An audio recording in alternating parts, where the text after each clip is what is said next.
আপোনালোক সকলো অৱগত যে যোৱা কেইটামান বছৰত আমাৰ তেজপুৰৰ লিচুৱে এখন আন্তৰ্জাতিক বজাৰ লাভ কৰিবলৈ সক্ষম হৈছে।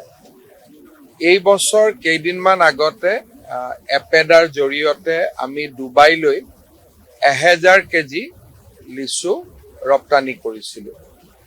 আজি ছিংগাপুৰলৈ 500 কেজি লিচু ৰপ্তানি কৰাৰ ব্যৱস্থা কৰা হৈছে। অহাকালি ৰাতিপুৱা আমাৰ যিখন ড্ৰুক এয়াৰৱেজ আছে, যিখন আমাৰ ভূটানৰ পৰা ছিংগাপুৰলৈ যায় ভায়া গুৱাহাটী, তাতে এই 500 কেজি লিচু ছিংগাপুৰলৈ যাব। আৰু ছিংগাপুৰৰ হাই কমিশ্যনাৰে মোক জনাইছে যে তেওঁলোকক এই 500 কেজি দি নহ'ব, আৰু 500 কেজি লাগে। অৰ্থাৎ এটা কথা আমি বুজি পাম যে আমাৰ যিখিনি প্ৰিমিয়াম এগ্ৰিকালচাৰেল প্ৰডাক্ট আছে, লেচুৱে হওক বা কাজি নেমুৱে হওক, ভোট জলকীয়া হওক, আমি যদি ভাল কৰি প্ৰচেষ্টা কৰোঁ, কঁঠাললৈকে আমি ভাৰতৰ বাহিৰলৈকে ৰপ্তানি কৰাৰ সুযোগ পাম। আৰু ইয়াৰ ক্ষেত্ৰত ৰপ্তানিৰ ক্ষেত্ৰত কিছুমান নিয়ম পালন কৰিব লাগে, যাতে ফাৰ্টিলাইজাৰৰ এটা মানদণ্ড থাকে, বা যি ধৰণে আমি চেম্পল পঠাওঁ ফাইনেলি পঠোৱা প্ৰডাক্টটো তেনেকুৱাই হ'ব লাগিব। আদাৰ ক্ষেত্ৰত আমি বহুত ভাল কাম কৰিব পাৰোঁ। সেই দিশত এইবাৰ আমি আৰু প্ৰচেষ্টা ল'ম, যাতে অহা বছৰ আৰু আমি সামগ্ৰী বাহিৰলৈকে পঠিয়াব পাৰোঁ। আজি এই কনচাইনমেণ্টটোৱে অসমৰ কৃষকসকলক আৰু অনুপ্ৰাণিত কৰিব।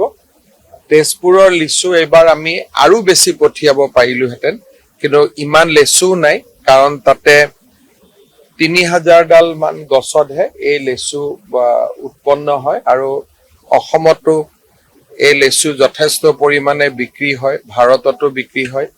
এইবাৰ মই প্ৰধানমন্ত্ৰী, কেন্দ্ৰীয় মন্ত্ৰী সকলোকে লেচু পঠিয়াইছিলোঁ যোৱা 2 দিন দিল্লীত। সকলোৱে এই লেচুৰ প্ৰশংসাও কৰিছে। সেইকাৰণে মই ভাবোঁ যে অহা বছৰকেইটাত আমি ইয়াক আৰু বেছি উৎপাদন বৃদ্ধিৰ বাবে কৃষকসকলক আমি অনুপ্ৰাণিত কৰিম।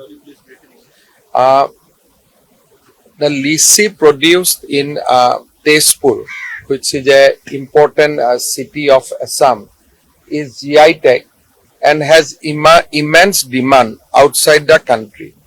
Few days back, through EPEDA, we have exported 1000 kilogram of lychees to Dubai. Today, we have just now flag off another consignment with 500 kg of lychees, which will go to Singapore. In fact, they are asking for more, but we do not have such quantity available right now, because this GI tag lychees has lot of demand internally in Assam also. But for the next time, we will make plan beforehand so that we can export more and more horticultural products from Assam. যিকোনো খবৰৰ বাবে যোগাযোগ কৰক আমাৰ এই নম্বৰত 9181 307 221।